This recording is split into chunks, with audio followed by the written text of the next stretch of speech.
बिल्कुल जो है ना हालात इस तरह के हैं कि वहाँ बहुत परेशान है। ठीक है, अभी लोगों के घर गेस्ट आ रहे हैं तो बिल्कुल लाइट भी नहीं है और गैस भी नहीं है। गैस भी नहीं है। बिल्कुल। तो ये तो हुकूमत कहती थी हम हुकूमत में आएंगे, वहाँ को रिलीफ देंगे, हम अपने कपड़े बेचकर आटा सस्ता करके देंगे। इन्होंने कुछ भी नहीं किया, फिलहाल तो कुछ भी नहीं किया, अभी आगे का पता नहीं है। ठीक है, मैं आपको सच बताऊं तो मैं खुद भी जो है नून लीग का सपोर्टर था, लेकिन अभी मैं इतना कि बद था अभी मैं इतना कि बदजन हो गया हूं ना कि मैं कहता हूं मैं इनको गालियां निकालूंगा। इमरान खान बेस्ट था।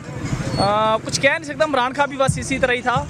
अभी मैं किसी के मतलब हक में कोई ऐसा अच्छा, लेकिन अभी फैसला नहीं किया, डिसाइड नहीं किया। लेकिन जो सूरत हाल जा रही है ना, मैं नून लीग के जो है ना बहुत खिलाफ हो जाऊंगा। बहुत खिलाफ हो चुके। हाँ, अभी देखें, अभी आहिस्ता आहिस्ता वक्त चल रहा है, क्या बनता है। ठीक है, तो जो हालात चल रहे हैं वो मुझे लग रहा है कि जो है ना इन्होंने गालियाँ खानी है नवाज शरीफ लोगों ने। ठीक है, तो वीडियो लाइक करना मत भूलिएगा, सब्सक्राइब बटन पर क्लिक करें और बेल के निशान पर भी क्लिक करें ताकि हर वीडियो आपको मिल सके। अपना ख्याल रखिएगा। अल्लाह हाफ़िज़।